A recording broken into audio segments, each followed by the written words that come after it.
شروع خاتم النبیین صلی اللہ علیہ وآلہ وسلم کے خالق اور مالک کے بابرکت نام یا اللہ کے ساتھ جو رحمان بھی ہے اور رحیم بھی۔ السلام علیکم ناظرین، مجھے میاں عمران ارشد کہتے ہیں اور آپ دیکھ رہے ہیں پروگرام پاکستان پوچھتا ہے۔ وطن عزیز اسلامی جمہوریہ پاکستان میں جہاں ایک جانب ریاست اور ریاستی ادارے ذمہ داران ایک کے بعد ایک دعویٰ کرتے نہیں تھکتے، اپنی خدمات گنواتے نہیں تھکتے، وہیں بدقسمتی کا معاملہ یہ ہے کہ ایک کے بعد ایک خونی حادثہ اور واقعہ سامنے آ رہا ہے۔ ابھی ریسنٹلی جڑاوالا میں جو واقعہ پیش آیا ہے یہ انتہائی تکلیف دہ اور شرمناک ہے۔ اس نے کئی گھروں کے چراغ گل کیے ہیں۔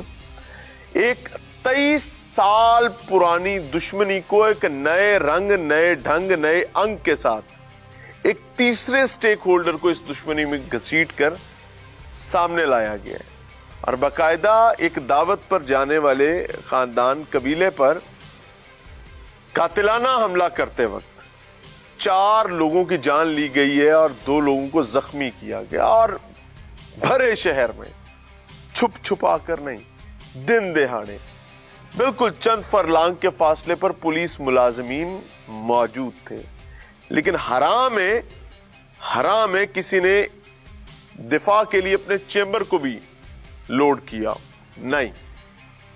ہمارا کیا لینا دینا؟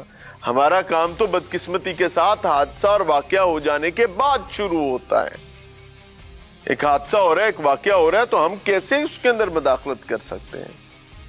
So they stood silent, they remained comfortable۔ اطلاعات کے مطابق ایک جتھا آیا، پورا جتھا آیا، بھرے چوک میں انہوں نے اپنی بدبختی کی ہے، منہ کالا کیا ہے، اور مکالا کرنے کے بعد وہ یہ جا وہ جا، اور جاتے وقت اطلاعات یہ آ رہی ہیں کہ اپنی تصویریں پھینک کر گئے ہیں، جاؤ جو ہوندا جے کر لو۔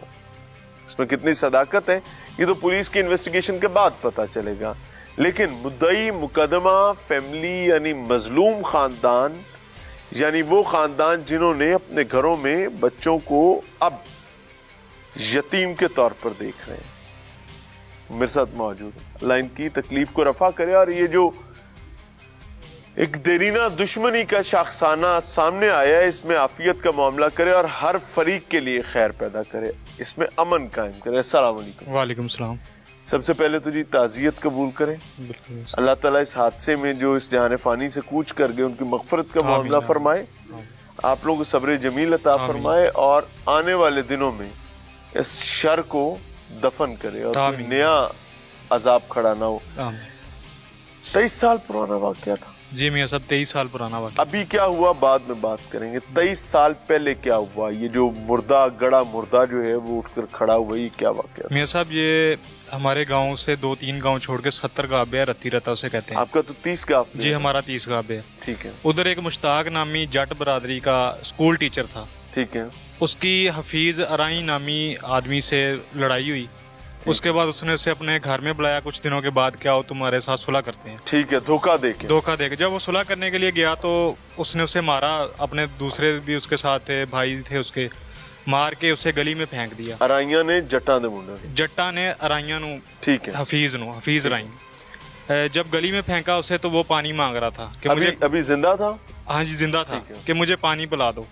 جو اسکول ٹیچر ہے مشتاق جٹ برادری کا جو بندہ ہے، اس نے پانی کی جگہ اس کے منہ میں پیشاب کر دیا،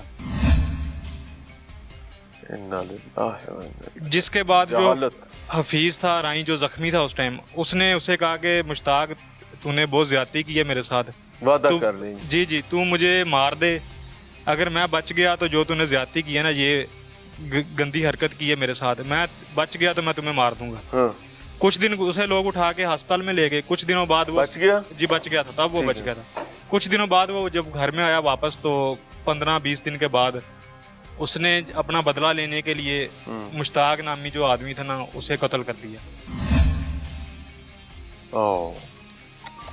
اور دشمنی جو اس نے باقاعدہ سر اٹھا لی۔ اچھا جی۔ اس کے بعد جو حفیظ تھا اس نے مشتاق کو قتل کر کے حفیظ کو پولیس پکڑ کے لے گئی، وہ کوئی اپنی سزا پوری کرنے کے بعد جب باہر آیا تو مشتاق کا جو بیٹا تھا نا عمر، جو کہ اس ٹائم جیل میں ہے، جو اس سارے واقعے کا ماسٹر مائنڈ ہے، اس نے اپنے والد کا بدلہ لے لیا, اس نے حفیظ کو قتل کر دیا. جو عمر ہے اس وقت والد کے قتل کے وقت عمر کیا تھی اس کی عمر کوئی 2-2.5 سال تھی. یعنی اس کو 2-2.5 سال اس کو بنگوڑے میں یہ دشمنی ملی. جی بالکل ٹھیک ہے. جب وہ جوان ہوا تو حفیظ باہر آیا جیل سے, تو اس نے حفیظ کو قتل کر دیا, ساتھ 1-2 بندوں کو اور بھی اس نے قتل کیا, کچھ کی ٹانگوں میں فائر لگائے, اور گاؤں کی جو مسجد تھی نا اس میں اعلان کر دیا کہ میں نے اپنے والد کا بدلہ لے لیا, میں نے بندے مار دیے ان کے. اچھا, یہ عمر کی اس ٹائم کیا عمر تھی؟ عمر ہوگا تب کوئی 18 سے 20 سال کے درمیان ہوگا. یعنی اس کو گھر میں یہ سمجھایا سکھایا گیا کہ پیودہ بدلہ لینا, جی لینا, اور اس نے پھر بدلہ لیا. اس میں اس کی کوئی کماش کے مسائل بھی آ گئے, کوئی بدماشی, کوئی غنڈہ گردی, چوری ڈکیتی؟ جی وہ جب نکلا اپنا جوان ہوا تو اس نے اپنی ایک گینگ بنا لی. گینگ بنانے کے بعد وہ اپنے خاندان کے لوگوں کے ساتھ, اپنے خاندان کے تھے, کچھ اور بھی لڑکے اس کے ساتھ شامل تھے, تو وہ ادھر علاقے میں چوریاں ڈکیٹیاں وغیرہ بھی کرتے تھے. جو تقیر عرف دھنا نام کا شخص ہے وہ اس کا ماموں نہیں ہے. ٹھیک ہے. عمر اس کے پاس رہتا تھا جا کے اپنی والدہ کے گاؤں میں, تو جو کچھ اس نے مال کمانا وہ لا کے اس نے تقیر عرف دھنا کو دے دینا. ٹھیک ہے. کیونکہ وہ خود اشتہاری تھا, نہ وہ کہیں پھر سکتا تھا ایریے میں سرے عام. جو تقیر عرف دھنا تھا وہ ایک بس کا کنڈکٹر تھا. اچھا جی. بس کنڈکٹر تھا, اس کے پاس اچانک سے پیسہ آیا, اس نے اپنے آپ کو چودھری کہلوانا سٹارٹ کر دیا. یہ دھنا صاحب کتنی عرصے پہلے تک کنڈکٹری کرتے تھے؟ یہ کوئی 2-2.5 سال پہلے تک بس کا کنڈکٹر تھا. یعنی پچھلے 2 سال میں سارا مال پانی؟ جی پچھلے 2 سال میں سارا مال پانی اس کے پاس آیا. پھر جو دھنا صاحب تھے وہ فون کرتے تھے ادھر, جو علاقے میں کوئی کسی کے پاس پیسہ ہوتا تھا اسے فون کرتے تھے کہ جی اتنا پیسہ دے جاؤ ہمیں. کوئی دے جاتا تھا تو ٹھیک تھا, کوئی نہ دے کے جاتا تو وہ پھر عمر کو کہتا تھا کہ اس کے گھر پہ جاؤ, فائرنگ کرو, اس کو دھمکیاں لگاؤ, بھتہ بھی لینا شروع کر دیا. اور پولیس اس سارے وقت میں یہاں پر سو رہی تھی, انہوں کی لسی پیتی, اسی کی پیتا. پولیس نے کوئی کاروائی نہیں کی, یہاں تک کہ جو تقیر عرف دھنا تھا اس نے اس واقعے سے کچھ دن پہلے جو پیٹرولنگ چیک پوسٹ ہے جڑا والا روڈ پہ, جسوانا بنگلہ, انہوں نے ملازموں نے اس کی گاڑی روکی ہے, اور اس نے گاڑی نہیں روکی, انہوں نے اپنی گاڑی اس کی گاڑی کے پیچھے لگائی ہے. تو وہ اپنے گاؤں میں گھس گیا جا کے, ادھر جا کے اس نے پیٹرولنگ پولیس کے جو ملازم ہے باوردی گاڑی سمیت, ان کی سرکاری گاڑی باوردی ملازم تھے, ان کو بھی دھمکیاں لگائی اس نے کہ میں تم لوگوں کے ساتھ بہت برا حشر. وجہ کیا تھی؟ گاڑی تلاشی نہیں دینا چاہتا تھا اپنی گاڑی کی. تو ہمارا جو بھائی تھا علیم, وہ بڑا بھائی تھا, وہ سعودیہ میں تھا کافی عرصے سے. اس نے اسے کال کرنی, کوئی اور ملک کے نمبروں سے واٹس ایپ بنا کے دھمکیاں لگانی, فیس بک پہ فیک آئی ڈی بنا کے دھمکیاں لگا دینی کہ جی آپ لوگوں کا تعلق اس حفیظ ارائی برادری کے ساتھ ہے جو آج سے. آپ لوگوں کی دکان تھی وہاں پہ؟ جی ہماری دکان تھی 70 چک میں. ٹھیک ہے. کہ آپ لوگ ان کے ساتھ ملنا جوڑنا چھوڑ دیں, آپ ان کی یہ پشت, اس کے خیال میں سنہرے ہو نا. جی 80 سنہرے ہیں جی. ویسے برادری ساڑی رائی ہیں لیکن کم سنہرے ہیں. تو وہ دھمکیاں لگاتا تھا بھائی کو, لیکن بھائی سمجھتا تھا کہ شاید کوئی فیک آئی ڈی بنا کے بندہ لگا رہا ہے جو ہمیں آپس میں لڑانا چاہتا ہے, کیونکہ ہماری تو ڈائریکٹ ان کے ساتھ کبھی لڑائی جھگڑا ہی نہیں ہوا, نہ کوئی معاملہ تھا. بھائی نے اس بات کو اگنور کیا, حالانکہ بھائی جو علیم تھے وہ تو ادھر پاکستان اس لیے آئے کہ چلو میں جٹ برادری اور جو ادھر ارائی برادری ہیں 70 گابے کی, ان کی آپس میں صلح بھی کروا دیتا ہوں کہ چلو ان کے معاملات جو ختم ہو جائیں. ٹھیک ہے. کیونکہ دونوں کا آپ کے ساتھ اٹھنا بیٹھنا سلام. ہاں جی, ان کے ساتھ تو ہمارا نہیں تھا, ویسے ہی جاننے والے تھے جو ارائی فیملی تھی 70 گابے والے. یہ جٹ برادری ہے, ان کے ساتھ ہمارا نہ کبھی لڑائی جھگڑا ہوا, نہ ہی کوئی اس طرح کا کوئی معاملات ہوا.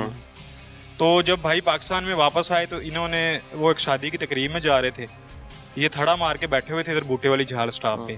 تقیر عرف دھنا. میں یہیں سے بات کا آغاز کروں گا کہ ریسنٹ ہیپننگ کیا ہوئی ہے, وہ میں آپ کو ضرور بتاؤں گا, لیکن آپ کو یہ سب دکھانے کا مقصد کیا ہے کہ جب دشمنی کا جن کسی گھر, خاندان, قبیلے یا علاقے کے راہ لے لیتا ہے تو ساڑھے پنڈا کہندے نے اصلے چک چک موڈے ونگے ہو جاندے نے.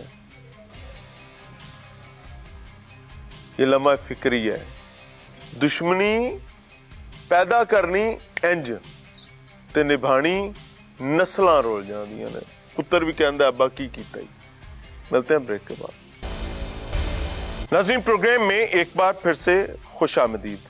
23 سال پرانا ایک واقعہ جو ہے وہ ہوتا ہے, اور اس کے بعد ایک اذیت جو ہے اس نے راہ لے لی ہے خاندان قبیلے کی, جس کا اس مخالفت دشمنی سے لینا دینا کچھ نہیں تھا, دور دور تک لینا دینا کچھ نہیں تھا. لیکن اب یہ جو دشمنی کا دے جن ہے, اس نے جس خاندان قبیلے کا رخ کیا ہے, سیمل سلطان صاحب میرے ساتھ موجود ہیں, اور بدبختی کی بات یہ ہے کہ ایک دعوت کے لیے گھر سے جانے کے لیے 6 لوگ نکلے ہیں, 4 جنازے آئے ہیں اور 2 ہسپتال پڑے ہوئے ہیں.